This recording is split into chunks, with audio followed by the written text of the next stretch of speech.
pessoal de Motas também já está participando aqui com a gente. Esse pessoal lá do interior deve estar preocupado como é que vai ficar a situação da água agora, né? E tudo que aconteceu nos últimos dias aqui em Teresópolis, nessa licitação da água.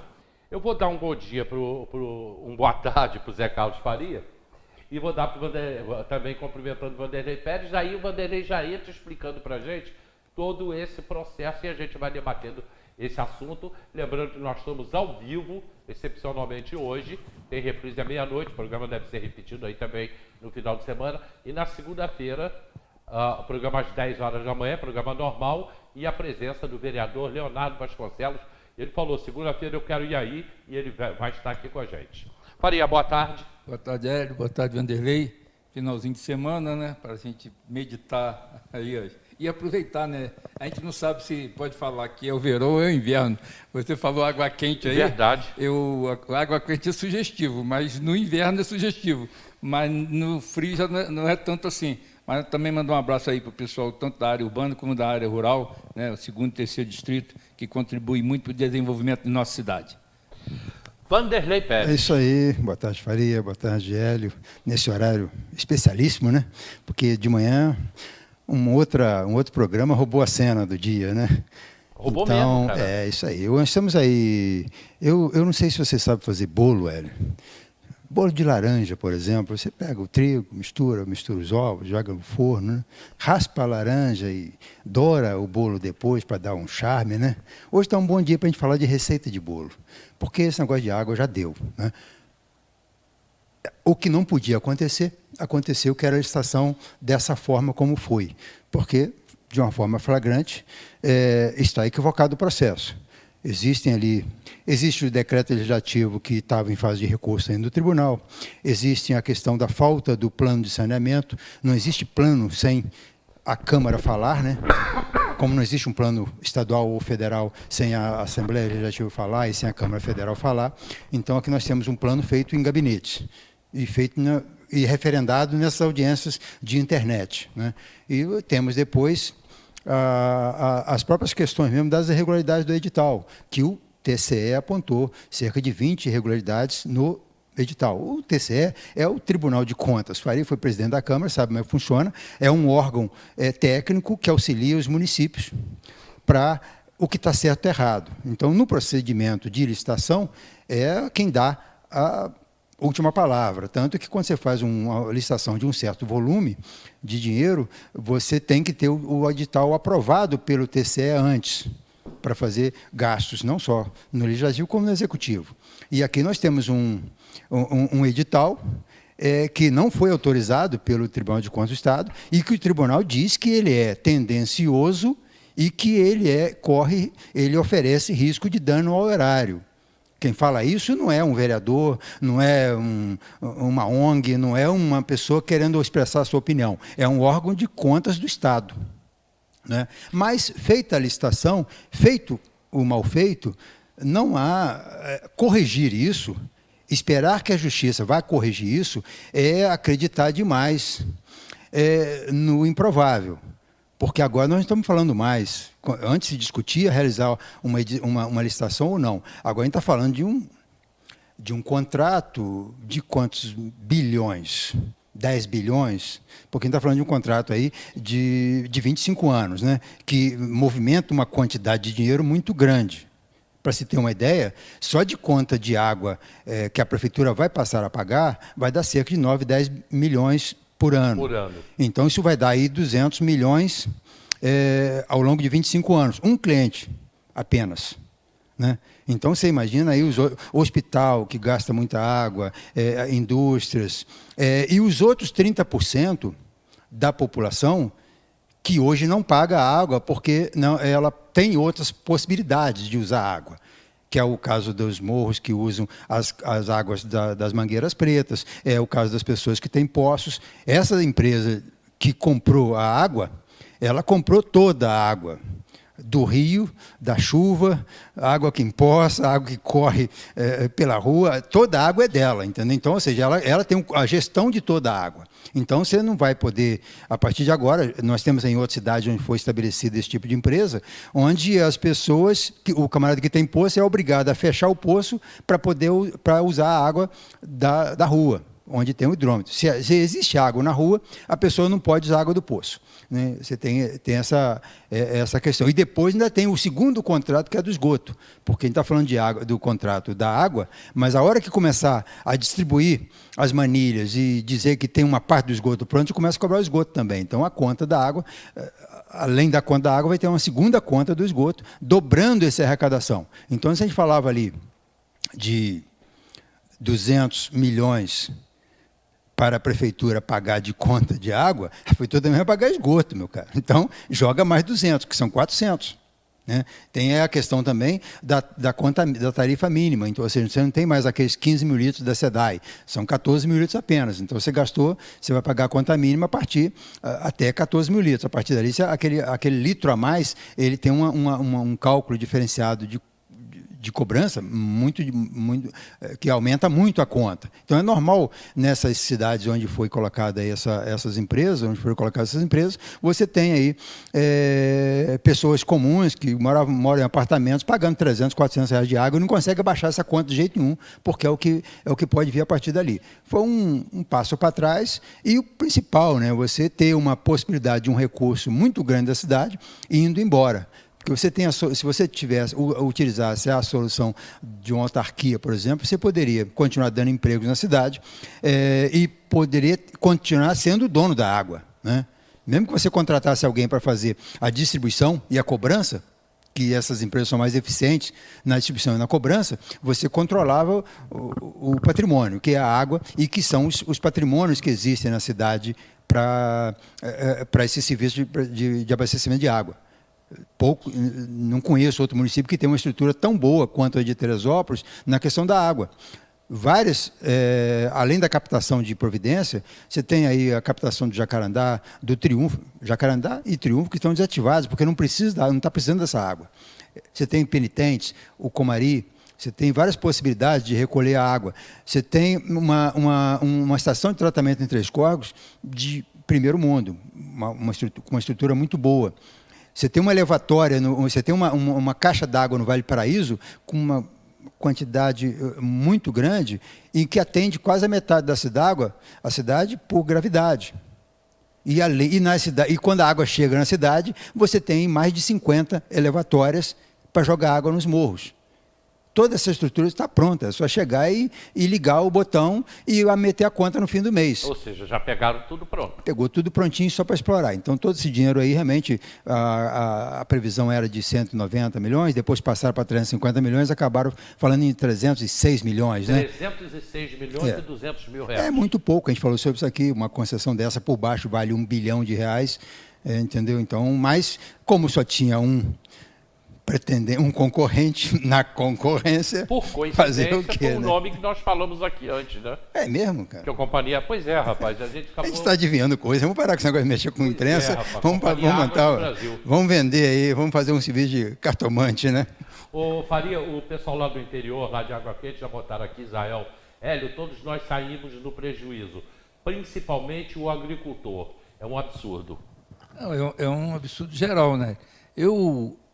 Lógico, não sou advogado, mas fiquei 20 anos ou mais discutindo leis, né? Então, a gente tem o Poder Executivo representado pelo prefeito, tem o Poder Legislativo, que são os vereadores, representados pelo presidente da Câmara, e tem o Judiciário, né, que é representado no município pelo diretor, o juiz diretor do fórum.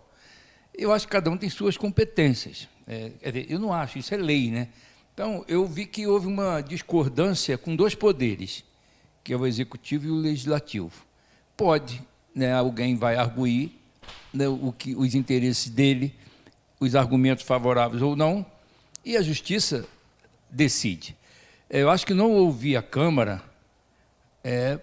na minha visão, um erro, como se uma Câmara de Vereadores não existisse num processo desse, que envolve a cidade, que envolve bens, que envolve muito recurso. Não ouvir a Câmara, eu acho temerário. Tudo bem, o Executivo usou os seus mecanismos, o Vanderlei colocou aqui muito bem a questão do Tribunal de Contas, que é um ajuste nessas questões, ele verifica, ainda mais quando tem um montante desse de recurso e a empresa quer, verifica. Quando está verificando contas, pode aprovar ou não, aprovando ou reprovando, ela faz ressalvas que você vai explicando. Na questão de um edital é diferente, se o edital tem erro, ele coloca o erro e aquilo tem que ser alterado.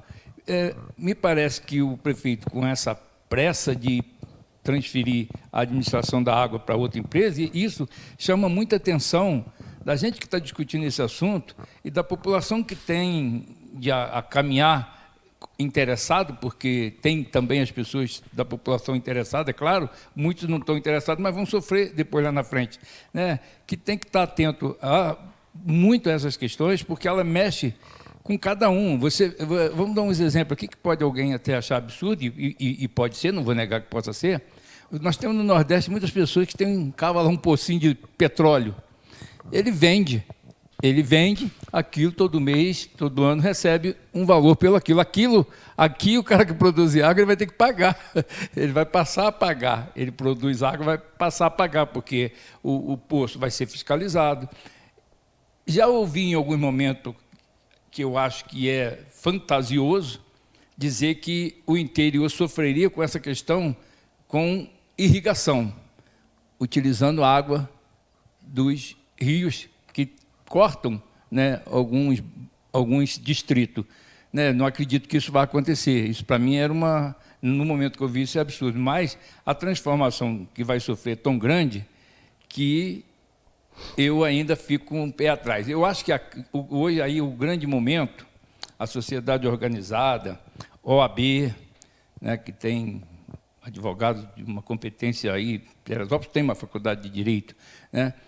A Câmara, com seus vereadores que têm um poder muito grande, um poder legal, né, dado pelo povo, eu acho que uma manifestação dessas instituições não vai deixar com que a justiça não tome alguma providência, né? Mesmo que seja para dizer, não, está correto, está certo, ou não, está errado. Ela vai ter que se manifestar, porque a pendenga jurídica vai continuar existindo. Não acredito que a Câmara vai ficar calada com um presidente atuante, que tem, como é o vereador Leonardo Vasconcelos, que tem uma influência sobre os colegas ali mostram que tem uma união, um conjunto de força. Eu acredito que a Câmara vai se manifestar, porque não ouvir a Câmara é um desprestígio, né, para o Poder Legislativo, numa situação tão grave e de tanto interesse e de tanto um valor muito vultuoso. E eu tenho aqui a fala de 2 vereadores, aliás, até de 3, mas a vereadora Márcia Valentim, eu não consegui abrir a fala que a gente recebeu aí da vereadora Márcia Valentim. A Ana Cunha, e eu vou botar já essas falas para vocês analisarem. A Ana Cunha botou aqui, o povo paga tudo, dinheiro público para o ralo. O povo só não tem direito à voz. E ela completa, os vereadores só querem o deles no final do mês. Ô Ana, posso te garantir o seguinte, os vereadores brigaram por isso, lutaram muito. Eles perderam. Neste momento, a Câmara, é o que o Zé Carlos Faria está falando aqui, foi um desprestígio para a Câmara de Vereadores. Mas eles lutaram. Eles todos foram contra a venda da água, mas o prefeito conseguiu a licitação, foi o que aconteceu hoje de manhã, conseguiu a licitação na Justiça.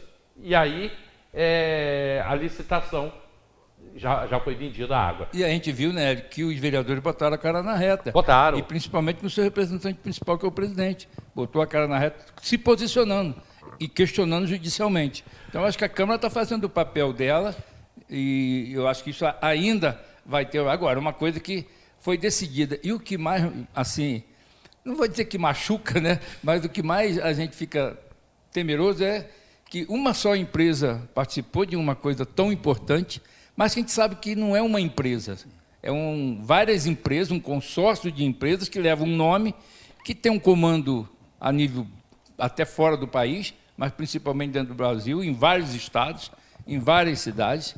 Então, o que esse pessoal decide fica difícil, é o que o Vanderlei falou, depois que combinou uma coisa, com ele não vai ter, é muito difícil ter que voltar atrás e mudar alguma coisa. Você teve muita clareza para falar na questão do papel do Poder Judiciário e do Poder Legislativo e Executivo nesse imbróglio da água. Você tem a Câmara se posicionando não contra a venda, mas contra a forma como está sendo feita a venda, o Executivo querendo a venda de qualquer forma, até porque é questão de vida ou morte, a Prefeitura está quebrada, 300 milhões no cofre vai resolver a vida da administração municipal, vai ajudar a pagar aquele esbanjamento de dinheiro que houve ao longo dos últimos anos, ou seja, até pelo menos para esse restinho de governo que está na hora já de arrumar as gavetas, né? E você tem o papel do Poder Judiciário, que é a quem você socorre para equilibrar os interesses, para ter ali achar uma condição razoável para que os dois poderes tenham direitos, né, seus direitos obedecidos. O grande problema todo é que essa imparcialidade do Poder Judiciário, nesse caso específico da venda da água, ficou comprometida, não pela questão do juiz ou pela forma do judiciário, mas porque, para o judiciário, havia uma sentença para ser cumprida. Então, ele era também parte interessada nesse processo. Então, o judiciário quer se livrar de um cumprimento de sentença, que é aquela sentença lá de 2015, que estabelecia que a água tinha que ser licitada. Então, está decidido isso, porque os políticos deixaram chegar a essa condição de você ter uma SEDAI na cidade há mais de 20 anos, com aqueles arranjos de deputado, de governador, de prefeito, e a empresa e a SEDAI vinha só continuando na cidade de forma irregular, sem contrato, né? E graças virou penduricalho de deputado, penduricalho de tudo quanto é corrente política. Então, ou seja, a SEDAI vem sendo utilizada politicamente para continuar com o contrato. Né? Então, era assunto proibido falar em licitação de água em Teresópolis ao longo daquele tempo de Pezão, de Sérgio Cabral, não podia. SEDAI é nosso feudo lá, não dá para mexer nisso. Né? Então você tem agora, mas chegou nesse caso da decisão da Justiça, tem que fazer a licitação da água. Se tem que fazer do jeito certo. Mas essa coisa vem embrulhando tanto que você tem aquele poder moderador, que é o judiciário, que não consegue moderar porque o interesse dele está em jogo. Não estou dizendo interesse de corrupção, nada disso, mas o interesse de se fazer cumprir a sentença. Né? Eu acho que há até ele avança, ele deixa de cumprir esse papel de moderar a questão do Executivo e do Legislativo, porque, junto com ele tentar entender o que é que a Câmara tem direito a isso ou não, tem direito a fazer um plano de saneamento, ela tem direito a discutir outros aspectos do edital, ele é que poderia ser o equilíbrio nisso. Né? E essa ânsia do prefeito, por que essa ânsia do prefeito? Por que fazer um edital atabalhoado, um edital cheio de emendas, cheio de remendos? Né?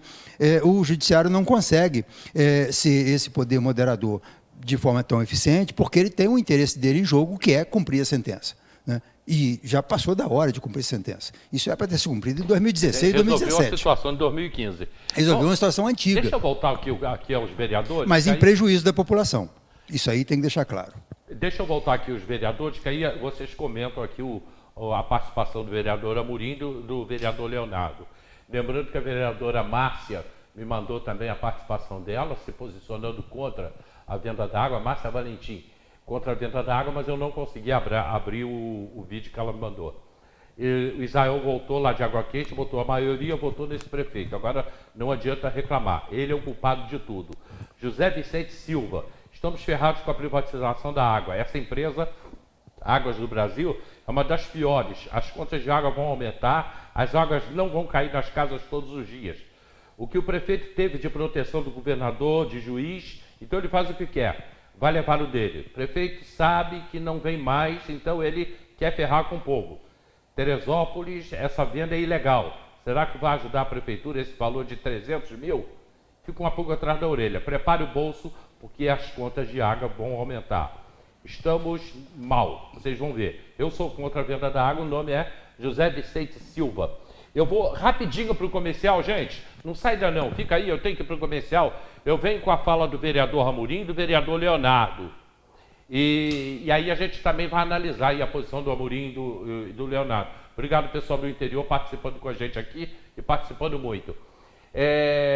O Bora Lá fica aberto o final de semana inteiro, com muitas ofertas durante o final de semana.